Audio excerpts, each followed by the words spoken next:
All right, let's talk about why Google's new Gemini update for Mac might be the most interesting battle in AI this year. Imagine pressing a single key and having an AI assistant not only transcribe your speech perfectly, but also instantly analyze files, draft emails, and even adjust plans based on your desktop content. Sounds like sci-fi, right? But here we are. Now, I'll admit, I was skeptical when Google announced this. Why? Because Apple just launched Apple Intelligence, and OpenAI's ChatGPT has been dominating the desktop AI chat scene. So what makes Gemini's approach worth our attention? Let's unpack this. First off, the FN key shortcut. Google's decision to bind Gemini to the Mac's FN key is genius, literally.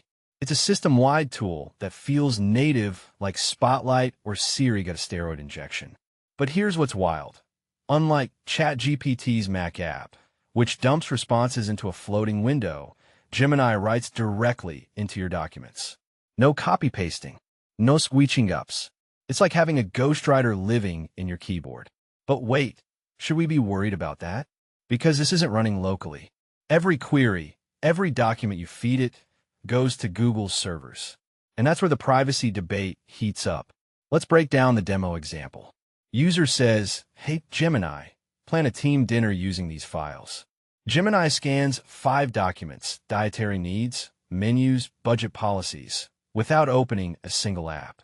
It disqualifies an expensive restaurant, adjusts the time when the user corrects themselves, and drafts an email. That's not just voice typing, it's contextual reasoning.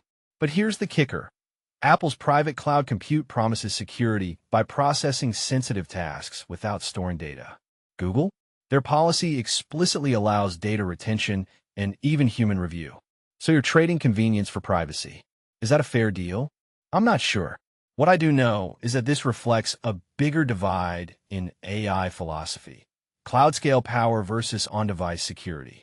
Another angle, Gemini's ability to parse entire folders at once. That's a game changer for productivity. But think deeper, this isn't just about efficiency. It's about how AI is redefining context. Older tools needed explicit inputs, copy-paste, file uploads. Gemini assumes intent from speech and screen content. It's like the difference between asking a librarian for a book and having the librarian read your mind as you glance around the room. Unsettling? Maybe. Revolutionary? Definitely. Now, here's a thought. Why is Google pushing this on macOS at all? They're the Android kings. But by targeting Mac users, they're poaching Apple's most loyal demographic, creative professionals, writers, coders, who crave seamless workflows.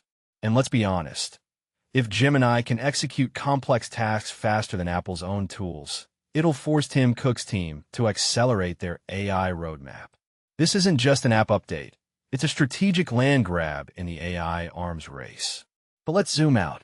What does this mean for the future of computing? We're moving toward OS-level AI integration where assistants don't just answer questions, but anticipate needs. Imagine an AI that knows your calendar, your files, your preferences, so well it becomes a sixth sense. Creepy? Possibly. Inevitable? Almost certainly. And Gemini's Mac app is either a bold step forward or a privacy nightmare, or both. Personally, I'm torn. I want the convenience, but I don't want Google minding my dinner plans. What about you? Would you trade privacy for productivity? Let me know in the comments. Let's start a debate here.